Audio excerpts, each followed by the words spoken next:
Hi, I'm Katie Crane, and this is the Pilates Lounge.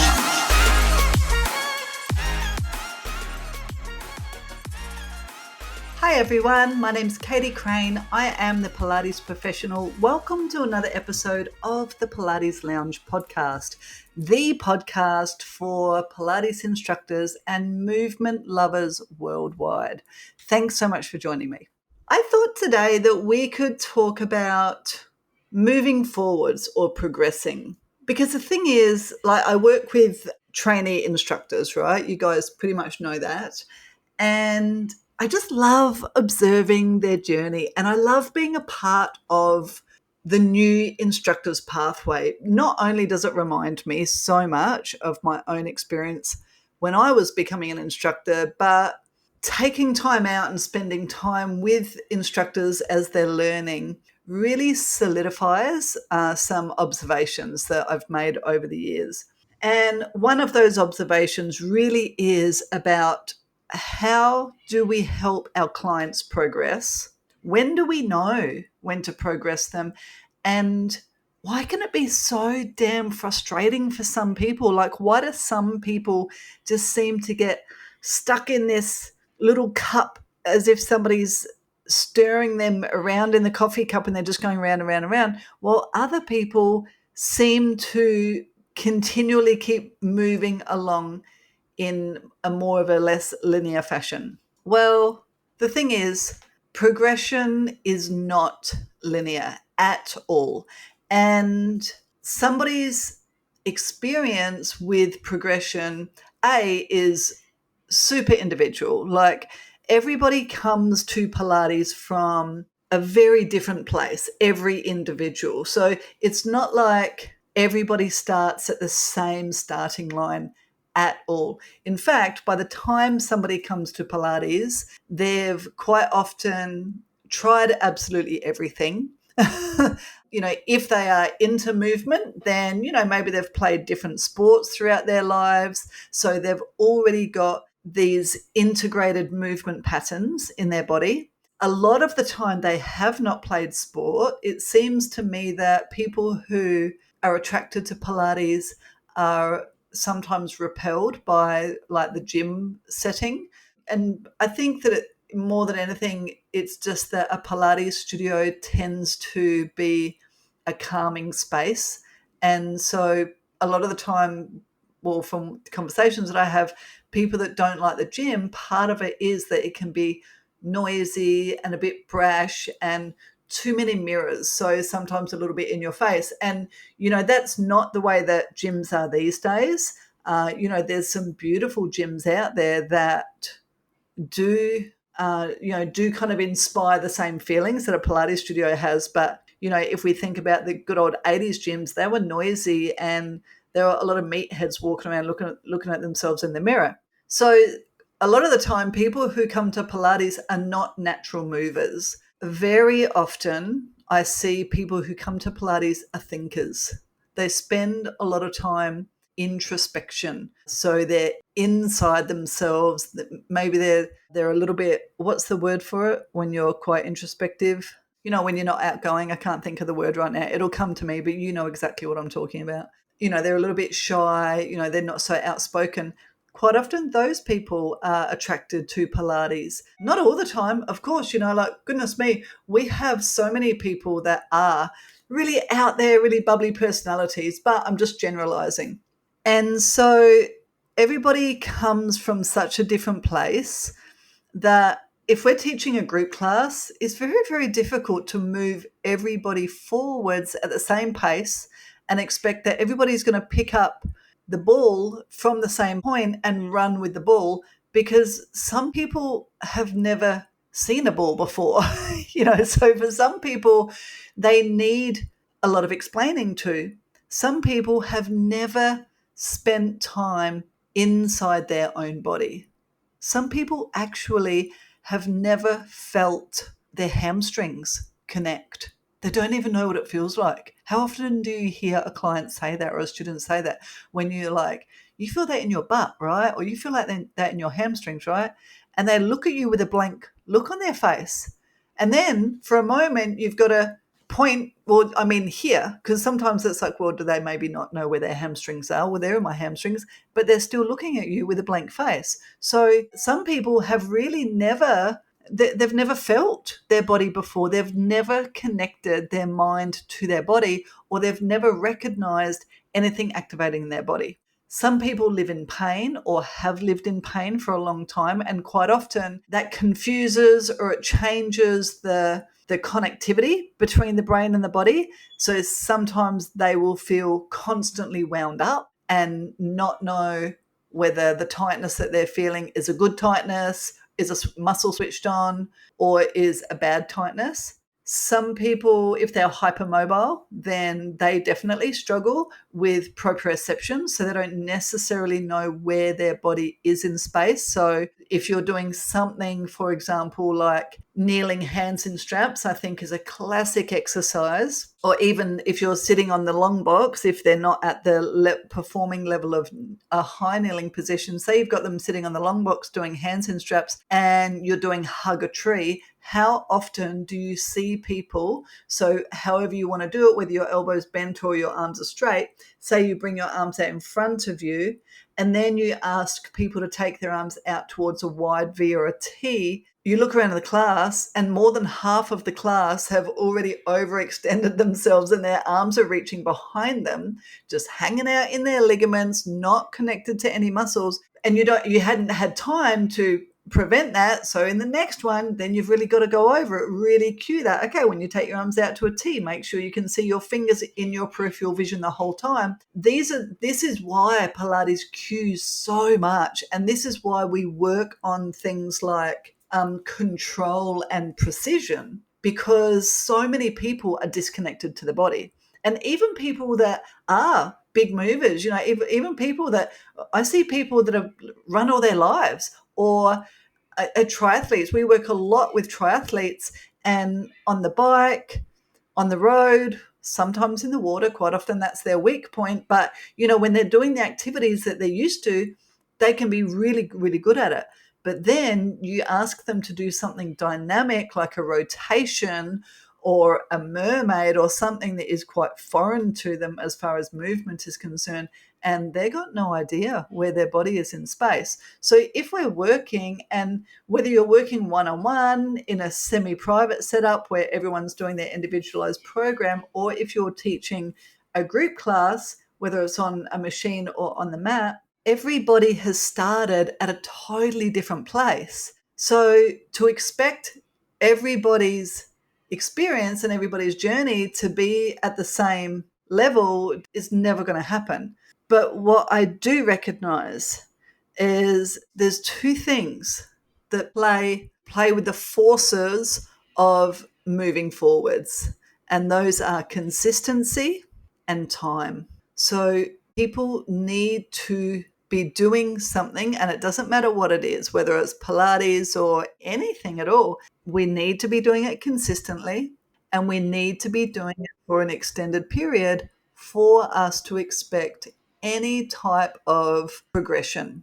And when you try something new, and quite often, and we hear this in the studio a lot, somebody comes, they're brand new to Pilates, those first 10 sessions completely blow their mind. They've never experienced such an inner sense of peace and calm, connectedness. They've never been invited to be so aware of every single fiber in their body, to even know what their fingers are doing, what their toes are doing, what the bones in their neck is doing. They've never taken the time to experience that. So those first 10 sessions just blow somebody out the water, regardless of where they've come from. And then for some people, that progression, and I mean 10, like I've literally picked that number out of a hat, right? So please don't contact me and be like, disagree or agree with 10 sessions, right? It's a number of sessions, and because even that is not true. And there's that saying, a lot of people use it on social media, something like, in 10 sessions you'll feel better, 20 sessions you'll look better, 30 sessions you'll have a brand new body. I don't know I never met Joe Pilates. I don't know the guy. I love, obviously, the work, and I have a great respect for Mr. Pilates, but I don't think that he actually meant that in the context that it gets used for marketing. So maybe you have like an amazing experience in those first 10 sessions, but some people actually have a really frustrating experience first 10 sessions. If you work with somebody with an injury or chronic pain, they feel like they're the little ant in the coffee cup getting stirred around and around and around. Nothing is changing for those 10 sessions. Quite often, that's okay. Just a quick little interruption to say a big thank you to listening to the Pilates Lounge podcast. This podcast is all about sharing our love of movement and Pilates with as many people as possible. So if you're enjoying the show, please take a moment to review us so that we can get the word out there. Also, if you haven't joined us on the Pilates Muse newsletter, it's a bi-weekly newsletter that shares a whole load of information with you. And we also have virtual online education programs. So if you're looking to get inspired and grow even more as a Pilates professional, check us out, www.thepilatesprofessional.com.au. Back to the show. What we're doing is we're starting to open up the possibility and create a space where we could have conversations that start to change that person's viewpoints, I suppose. And maybe in the first 10 sessions, if you're working with somebody with chronic pain or injury, you are just shifting their awareness of where their body is in space. Bringing awareness to, does this feel good or doesn't feel good? Bringing awareness to, when you do this compared to this, is one more comfortable or less comfortable than the other, right? But those are still big aha moments, even though those people are frustrated. So, it's not like it's a magic pill after 10 sessions, then you're going to feel great. It's not the way, not always anyway. But you definitely, in everything that you learn, whether you're learning music, a language, cooking, a physical activity, writing poetry, anything, you get to the point where you are at, I suppose we could call, an intermediate level, and all of a sudden it feels like you are just walking into a brick wall constantly. You're walking forwards and that brick wall just keeps coming for you. The brick wall does not move. And it also, for a lot of us, it can feel like the brick wall is pushing against us and we have to take a few steps back. So progression often will go up and then it'll drop down. We'll plateau for a little bit and then we'll go up again. Now, in the class, how do we help somebody progress to the next step? So do we need to say, if somebody starts at Pilates and we're doing all of the basic repertoire, just for sake of conversation, say we're doing footwork, supine, single footwork, supine hands in straps, chest lift, feet in straps, seated box arms, back extension and mermaid, right? Just say that's your basic class, and something in between probably as well. So do we need to keep doing that over and over again? Is that what gets somebody to move to the next level? So do they need to come to class and do exactly that repertoire every time to move forwards? Or is it okay to change it up? Well, this is it. And from what I've heard, some people, I know when I spoke to Mary Bowen, and you know what, if you haven't heard the Mary Bowen episode, she is such a doll. Go back and listen to my conversation with Mary Bowen. She is such a beautiful woman. Of course, Mary was herself taught by Joseph Pilates, and she shares her story, but she also shared some insights into her experience when she was being taught by Joseph Pilates. And she was saying that he gave you your work. So you came in, you had your one-on-one, he gave you your work, and then you were expected to come in. I forget how often she said, but, say it was like every day or whatever, and you had to do that work. You didn't ask questions. You just did what you were told you had to do. And then he would decide when you were ready to move on, and he would come over and give you some new exercises. So if you haven't listened to that episode, it was episode 17. I actually interviewed Mary for International Pilates Day. It was really fun. And, so that's not how I work personally. Maybe there's still people out there that are working like that, and that's totally fine if that's what is working for your community. This is part of it, right? FYI, I'm not the boss of everything of how you've got to teach. I'm just sharing my observations of what I see in bodies that I work with. But you know what? If you find a way that works really well, then hey, share it with the world. But I sometimes see that, so I've got those 7 exercises as my basis. Sometimes I'll see something like, say, for supine footwork, well, some people really struggle to understand where their body position is in supine footwork, believe it or not. So sometimes I actually move the person way forwards to an exercise that is considered an intermediate exercise, even though they're just at a foundational level. And we start to stretch out.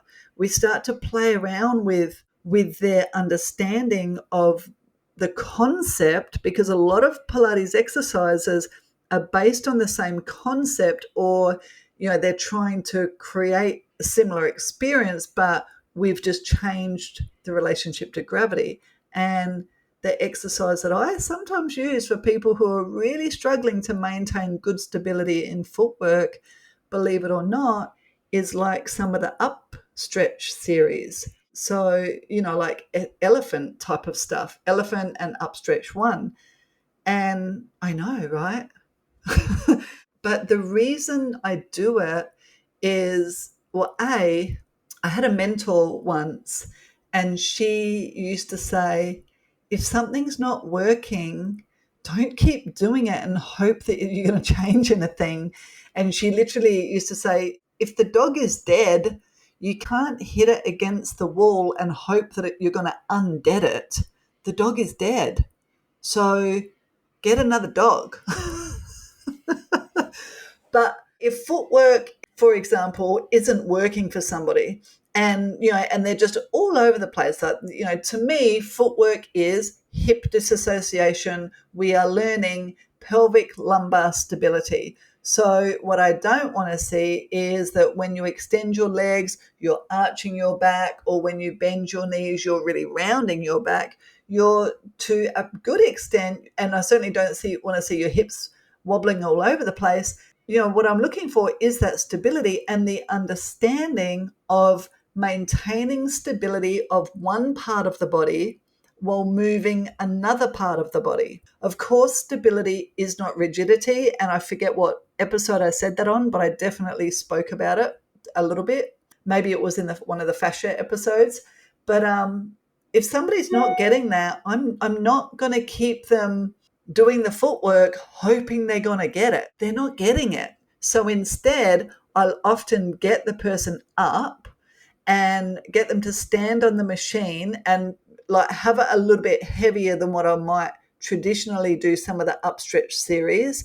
So say I do it on about what I might do my feet in straps, or maybe a little bit lighter than feet in straps, and start to get them to have their hands on the foot bar, their back nice and flat, and could they just move the carriage out and in with their legs without changing the body position there. Part of the reason I like moving so far forwards out away from footwork to understand that hip disassociation is that now they are in a position that I can tactilely cue them. So while they're almost kind of in that little downward dog shape, I can get my hands on their hips if it's appropriate, if they're okay with it, and I can guide them to keep their hips steady and get them to push their legs in and out. I've seen this so many times where people are like, now I get what you mean. Because who knows what hip disassociation means? And why would you know what hip disassociation means? Unless you're a Pilates instructor. And if you're a Pilates instructor and you don't know what it means, then please get some education. But, like as a client, it's not what they want to know. They're just wanting to know, how to move well, how to feel good, and how to hit their goals, whatever it is. But my point is that I've moved them way forwards, and then they get it. Okay, cool. Now we're going to come down next to the machine and do something like a scooter exercise, which is, in my mind, almost like a one-legged version of the upstretch. And we're going to practice scooter. You can use your hand on the bar to help stabilize, or you could have a stick that you're holding onto with the stick pressing into the ground. And now it's much lighter, not much load at all. The work really is on the standing leg, staying nice and steady, holding the body still.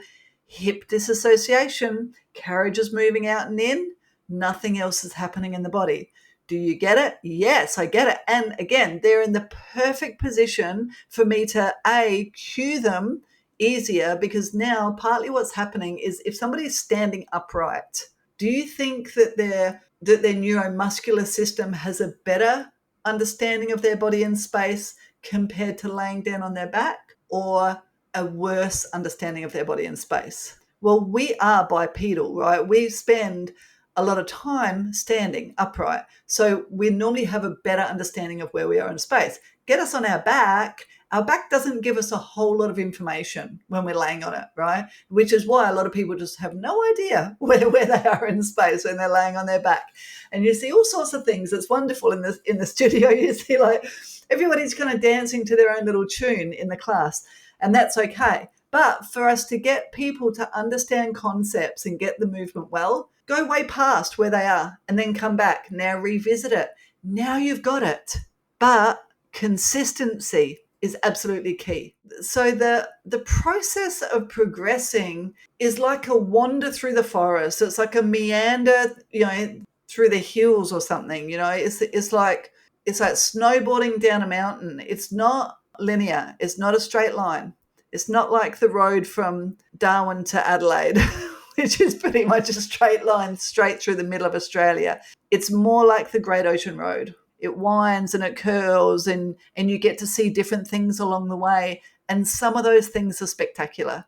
And some of those things will stick in your mind forever, and they will help you then take it back, learn, come back to the foundations, and then move forwards. But while I'm on this topic of this progression being so circular and so all over the place and so individual as well, we need to see consistency. So if somebody's coming to class once a week, then I'm assuming that they're definitely doing some sort of activity outside of the studio and home program. But if all they're doing is Pilates once a week and that's their only physical activity, then their journey to learning is going to be extremely slow and quite often held up compared to if somebody's coming 2, 3, 5 times a week, then their ability to progress is going to be much better than somebody who only goes once a week. But there's a caveat on that. If you came once a week and you stuck at that work and you listen to what it is that your instructor is telling you, and you're open to exploring and you want to learn, and you continue for 7 years, then it's the old rabbit and the hare story. You're going to get much further than the person who comes 3 to 5 times a week for 6 months. Right? So Pilates is not designed, or no movement is designed to be in and out, wham, bam, thank you, ma'am. All movement is designed to be continued for a long period of term. And when somebody starts with us in the studio, and this is a question that I often get from our student instructors, because part of their exam is they've got to do a case study. So you choose a person, it can be a real person or a fictional person, and you find out, what is it that they want to get out of coming to Pilates? What are their goals? What have they got at the moment? Anything going on in their body? And then once you've got all of their information, which you would do like as an initial assessment, or, when somebody first joins up, then the students have to write up 6 programs for that person to reach their goal. Now, what happens when a student comes through their mentoring program, now our program runs for 6 months. which I know a lot of people feel like that's a long time to become a reformer instructor and a mat instructor, but actually we are fast tracking our students. I mean, that's 6 months, it's over 200 hours. They're coming in twice a week to go to their own classes. They're coming in at least 3 hours a week on top of that to do their own self-practice and their own practice teaching to become instructors. And I still feel like, especially by the time we get to some of the more advanced repertoire, which we really only touch on in the course, because as with most courses, the advanced repertoire, they're further education. But, by the time we're even getting to things like control balance and tendon stretch, these students are not ready for that. They are not moving well enough. They don't have good enough command of their body, and they certainly have not integrated the concepts in their body enough to have an appreciation of those exercises. But, because we're trying to get them through like over 85 exercises or something, we've got to fast track that over a 6-month period.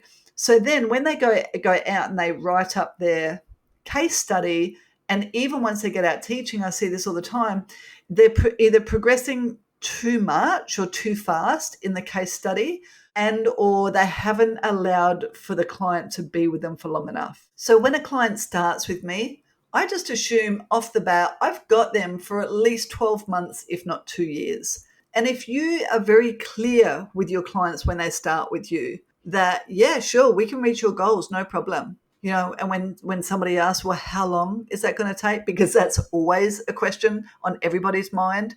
How long before I can run that marathon? How long before I can go on that hike after I've sat down at a desk for 20 years? I think that it's really, really important that we are straight up with people. Well, how long that piece of string is really up to you. How often are you going to come to class? And realistically, how much time are you committed to putting in to make that happen? So while we do see shifts in the body in those first 10, 20, 30 classes, of course we do. A lot of the time we probably see shifts in the mind before we start to see shifts in the body, or they marry quite well together. But, there's big changes that we can see in a 12-month period, in a 2-year period.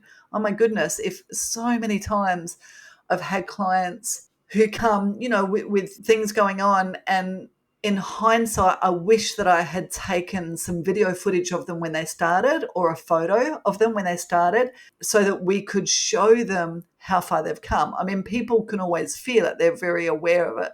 But, I work with a lady who had osteoporosis. Now she's got osteopenia just from doing Pilates. Apparently, in the good old days, we were told that Pilates could not change that, that Pilates exercises was not enough bone density strengthening exercise to change that, but it has. And she is in her mid-70s. Now, she's been with us for 8 or 9 years. Now, when she goes to her scans, even her specialist says to her, this is really strange. I've never seen this before. This is really strange. I don't know how this is happening. Like, because the osteoporosis, like the bone density, is on like a number scale, and the scale keeps going in the wrong direction. Like, she's improving in her mid-70s and she's just doing Pilates. So apparently it's not, able to happen, but it's happened to her. If only I had these photos of her, and we laugh about it all the time. She tells everybody in the studio as well. When she first started with us, she literally would walk in looking at her feet. She could not lift her head. Now she walks in and she's like 5 centimeters taller, and she's looking straight ahead. She always dresses immaculately now because she can. She has beautiful clothes that fit her well, and she is proud. She's one proud woman, as she should be. But she's been committed. For a long time, she did just come once a week, and now she comes twice a week because she likes to have that individual attention. But I finally encouraged her to come to a group session as well, like a semi-private. So the benefits to her have literally been life-changing, but she has been committed to the time. If she goes away, the last thing she does before she leaves is Pilates. When she comes home, it's the first appointment she makes is Pilates, because she knows that Pilates has been life-changing to her. So I think that we've got to be realistic with our clients' expectations. What are they willing to put in? Because I tell you what, goodness me, if I had a pill, I would be a millionaire. I wonder if I'd still be doing a podcast if I had a magic pill. I think I would. Like, I totally love sharing this kind of stuff with you guys, like it just being here with you totally inspires me. It's a little bit like when I see my students in studio, and at the moment we've got some students and they're shadow teaching us. I think, did I say that at the start of the episode? I can't remember, but that's part of their practice, right? Is that they come into their studio when we've got just our regular class schedule and they shadow teach with us. So last night I had 2 instructors rock up. We have 9 training instructors or student instructors, and 3 of them actually rocked up, but 2 of them were really keen to teach. And I was like, great. So how about if you teach these 3 exercises and you teach these 3 exercises, and then I'll pick it up and keep going. Yep, no problem. And it's so great seeing them in the room, on the floor, starting to find themselves, So one girl, she's Brazilian, and so English is not her first language. Oh my word, my hat goes off to anybody who teaches Pilates and it's not your first language. Like, I struggle with the language. I struggle to get my words out of my mouth some days. So I don't know how you guys do it in a foreign language. But the first time that she came in and taught, she was like, we have 2 different services, so semi-privates and the reformer classes. She was in the semi-private room and we had her one-on-one teaching footwork to 3 different, to one client, then the next client, like that. And she was nervous and really quiet. But last night she got on that floor in the reformer room and she held that room. Her cues were spot on, her flowing, the way she flowed, the way she was talking was spot on. And then the next instructor stepped straight in after she had done her exercises and she took over. And it's so good to see. I just love it. And I just know that when they start teaching, and this is something that I did, it's something that every single instructor that I've ever worked with, even though we have these conversations, they do. And it's very, very important that we pull ourselves back from this, is that we progress people too quickly. I can tell you now, nobody, I repeat, nobody is ever going to get sick of footwork. Nobody. Like, are you sick of footwork? No. Are you sick of feet in straps? No. It all feels good. So don't ever feel like, oh, well, I've seen this person 12 times now. I've seen this person 50 times now. Goodness me, this person's been here all year and I'm still doing footwork. It doesn't matter. Consistency is key. You think that Don Bradman ever put his cricket bat down? He was like, you know what? I want to be the best cricketer in the world, but I'm not going to hit that ball anymore. That's boring. No, he hit the ball over and over and over again. So don't ever feel like you need to progress somebody from some of the foundational exercises. A lot of the time, the stuff that we see on Instagram, it's fluff. I tell you, it's fluff. It doesn't matter. It's not necessarily helping people hit their goals. What is important is that you know what somebody's goals are and that you are working with them to reach them. And whether or not we like to think about it, we're all aging anyway. So, we're all going to end up with some sort of balance issues if we're not working on lower body strength. So footwork is absolutely key for everybody, whether you're moving towards the peak of your life or whether you're moving towards your end of life. Stick to the foundations in everything in life. The most simple things are the best. And then, of course, like throw a couple of juzzy things in, throw a couple of feathers in the hat, no problem. Everybody loves a couple of feathers, but the entire class doesn't have to be like what are those things that you wear, the boa feather things? It doesn't have to be like a feather boa. It doesn't have to be a unicorn class.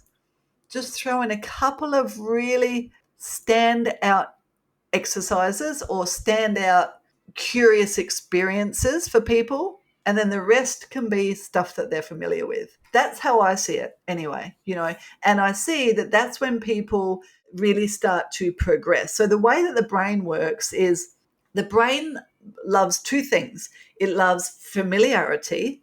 So that's why when we get on the reformer and we lay down and start our footwork, it feels good, right? I know where I am.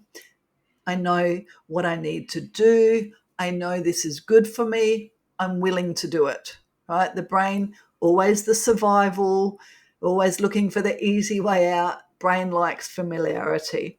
But the brain can also get a little bit bored. So then every now and then you want to add something on that is preventing your students from anticipating the next exercise. So for example, if we're doing footwork and I'm getting people to do heels, parallel toes, parallel small V, and already people are going out to their wide V, then I might just change it up a little bit. Okay, well now we're going to do wide V, but we're going to do internal rotation. Oh wow, that's different. Haven't done that before.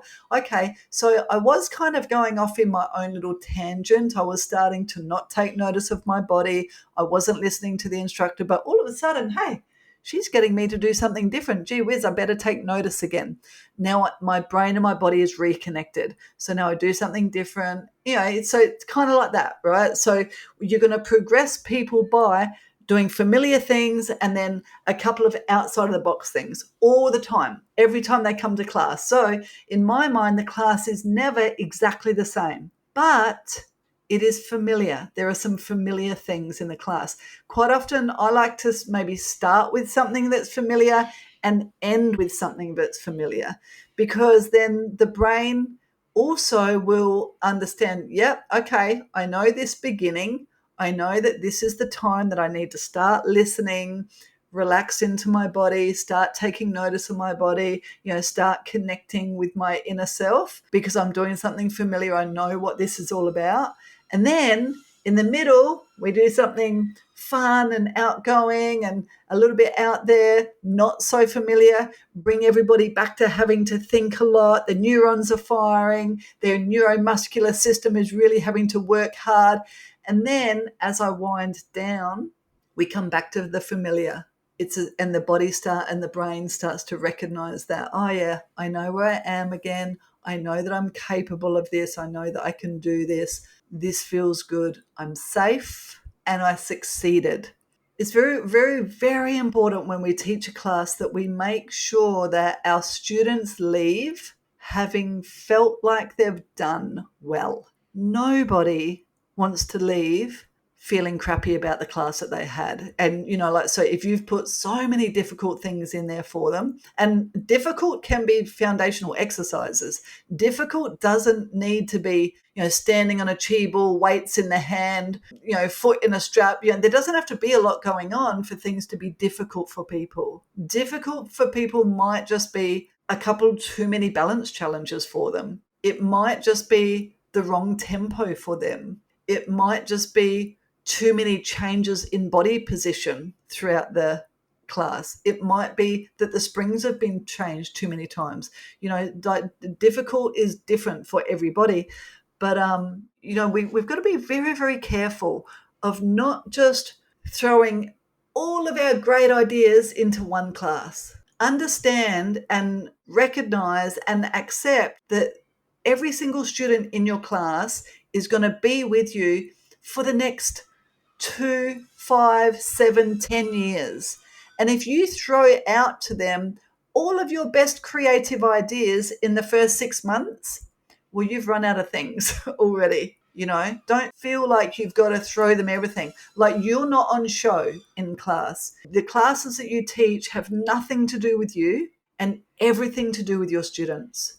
And they want to feel like they're capable, like they're good at what they're doing, and they want to feel like they understand what it is that you're trying to get them to do. So keep it simple. Throw in a little bit of cream on top. Make sure when they finish the class, it's something they're familiar with. And always ask yourself this question: am I progressing the class for them or am I progressing the class for me? And then ask yourself that question 5 more times and be true to yourself, because the work that we do is very repetitive. I don't know how many times I've taught footwork in my life, but I've been a full-time teacher for 15 years. I'm not full-time teaching anymore with clients, but now I teach teachers as well, so I probably teach footwork just as much, but after 20 odd years of teaching and you're still teaching footwork, that's okay. The job that we do is repetitive, but the job that we do is so important. Repetition is absolutely key. I think that's all I've got for you today. I just wanted to put it out there. And I guess this kind of came to me because because our students at the moment, our 6-month mentor program is coming to a close. So they've only got like a month and a half. They've got about 6 weeks left with us. And then the next cohort starts.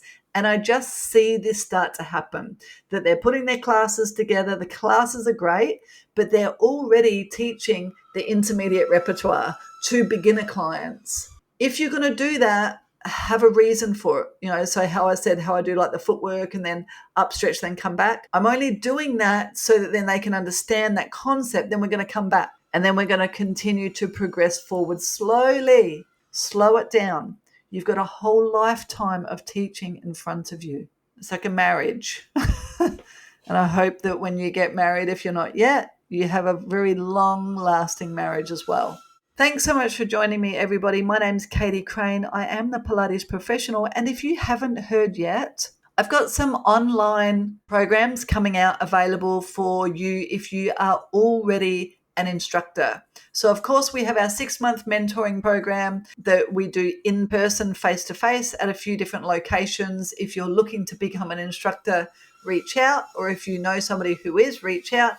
But for those of you who are already out in the world spreading the Pilates love, which I know that there's a lot of us here now, I have some awesome virtual workshops coming your way. So follow me on Instagram for sure. I am the Pilates professional, and DM me. You can always DM me just the words cue me, and then I will send you out a free handout, and then you can opt in to join our newsletter so that you can get access to our online teacher like further education workshops. I've got a few of them coming out this year. I'm super excited about it. And it was all inspired by you right here. So thank you so much for joining me. I'll be here again next Wednesday. I've got some great interviews coming up. So be sure to stay tuned in the next couple of months. Things are really ramping up around here. I've got some amazing people coming onto the show. So I can't wait to share it with you. Okay, I'll see you next week. Take care, my friends. Bye for now.